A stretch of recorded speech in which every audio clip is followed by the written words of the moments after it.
Students, आज हम माई teach born की पोएम देखेंगे। माई prime of youth is but a frost of cares ना। इसमें वो कहते हैं कि ही वॉज इन प्रिजन, कैद में था।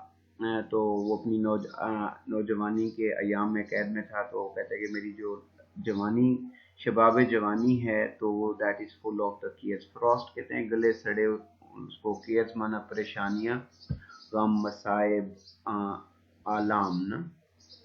इसके मेजर थीम्स हैं declining youth, transition of life, meaninglessness of the life, loss of connection to the past, और लॉस ऑफ हैप्पीनेस और imprisonment of the life.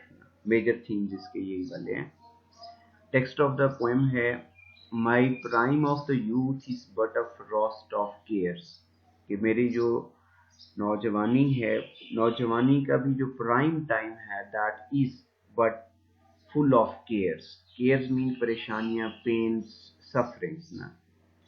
My feast of joy is but a dish of pain, कि feast कहते हैं जियाफत को, तो कहते हैं कि मेरी जो फीस्ट ऑफ जॉय, जो टॉप क्लास जिस चीज़ से मुझे सामना करना पड़ता है, that is the dish of pain. My crop of corn is but a field of tares ना। कहता है कि मेरी जो क्रॉप ऑफ कॉर्न मीन्स मकाई का जो जैसे फील्ड होता है, तो यहाँ पे उसकी मुराद है कि यानी ईटेबल्स के हवाले से वो कहते हैं कि मुझे यानी यूँ समझ लें कि खाने के लिए डिश ऑफ पेन है और पीने के लिए फील्ड ऑफ टेयर्स हैं। And all my good is but a when hope of gain, कि मेरी जो मेरे लिए सबसे अच्छा है, मैंने आपसे पहले भी शेयर किया था कि hope that comes to everyone never comes to settle. तो वो कहते हैं कि यहाँ पे मुझे गेन करने की कोई उम्मीद ही नहीं, but when hope of gain.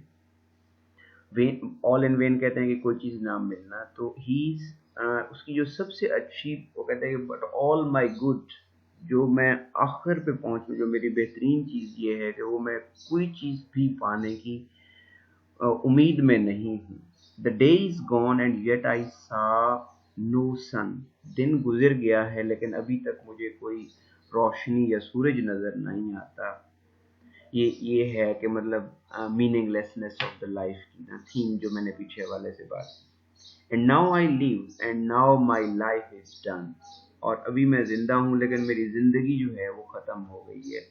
आपने सुना होगा कि कभी बंदा जीते जी भी मर जाता है और कभी मर के भी जी जाता है। तो यहाँ पे ये दूसरी पहले वाली सूरत हाल है कि जीते जी भी उसकी जिंदगी जो है ही it's not having any meaning. The spring is past and yet it hath not sprung, कहते बहार गुजर भी गई लेकिन उसके लिए नहीं खिली नहीं, बहार का खिलना, स्प्रंग का माना खिलना। The fruit is dead and yet the leaves are green. ये बच्चे ज्यादा खतरनाक सूरत हाल होती है। जैसे आपने देखा होगा ये जो कोयले वाली भट्टियां जला रहे होते हैं, कि वो न आग को जलने देते हैं न बुझने देते हैं, तो वहाँ उस स्मोक में सांस लेना बड़ा मुश्किल होता है। तो वही कहते हैं कि द फ्रूट इज डेड,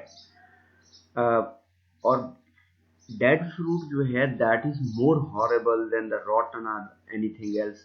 कच्चे पक्के से ज्यादा जो है ना, जो डेड फ्रूट है that is of the no use लेकिन स्टिल लीव्स आर ग्रीन। यहाँ पे अगर आप ये देखेंगे, वो कहते हैं कि अभी मैं नौजवान तो हूँ, जिंदा भी हूँ, लेकिन कैद में हूँ। तो उस कैद से ना जीने का कोई फायदा है और ना ही ऐसी जवानी का कोई फायदा है। माई youth is gone and yet I am but young, कि नौजवानी तो चली गई लेकिन मैं अभी उम्र के हवाले से नौजवान हूँ।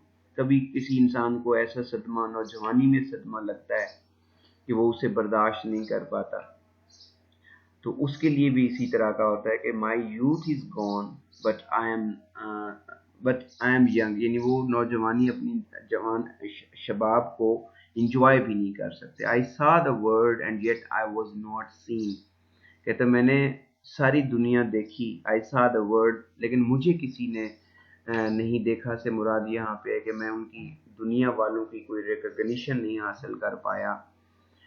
और दूसरा जिसे अटेंशन सीख करना होता है कि हर इंडिविजुअल की इस दुनिया में, मेरे ख्याल में इंडिविजुअल्स आते भी इस दुनिया में इसलिए हैं कि to seek their attention. Identity, जो द फिनोमेना ऑफ आइडेंटिटी है, that is the ultimate end of every individual. हर बंदा, चाहे वो गधे रेडी वाला भी क्यों नहीं ना, वो पहचाना जाना चाहता है कि दुनिया वाले लोग मुझे पहचाने।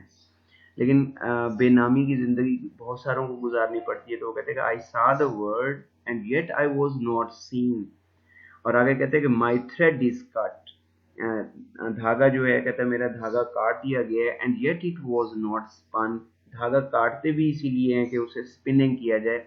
स्पिनिंग मशीन होती है ना सूतने वाली ना, तो कहते हैं कि मेरा धागा तो काटा गया लेकिन मुझे सूता ना गया, यानी मैं किसी और रूप में जो मोर यूजफुल वो था उसमें न ढल सका, किसी यूजफुल इस्तेमाल में ना। And now I live and now my life is done. और कहता है अब मैं जिंदा हूँ और मेरी जिंदगी खत्म हो गई। ये जवानी।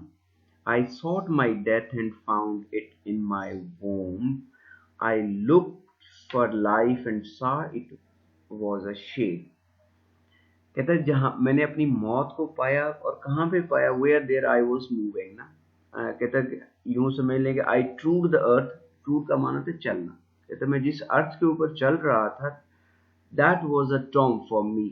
बच्चे, जिसकी खुशियां छिन जाए ना, उसके लिए हर जमीन का हर टुकड़ा जो होता है जमीन का, जहाँ पे वो कदम रखता है, उसके लिए कब्रिस्तान की मानद होता है। तो वो कहते हैं कि मैंने मौत को अपने अंदर पाया, फाउंड इट इन माई वोम। और जो मेरे लाइफ थी, that was like a shade. Shade का मतलब यहाँ पे नेगेटिव सेंस में है कि मेरी जिंदगी जो थी वो शेड की तरह थी, शेडेड थी। उसमें रवानियाँ और तवानाइयाँ नहीं थी। और जिस ज़मीन पर मैं चल रहा था और चल रहा हूँ, वो ऐसे लगता है कि जैसे कि मैं कब्रिस्तान में या अपने टॉम में, मकबरे में चल रहा हूँ। And now I die and now I am but made. कि अब मैं मरने के करीब हूँ और अब मैं बना दिया गया हूँ। कौन सा? The glass is full.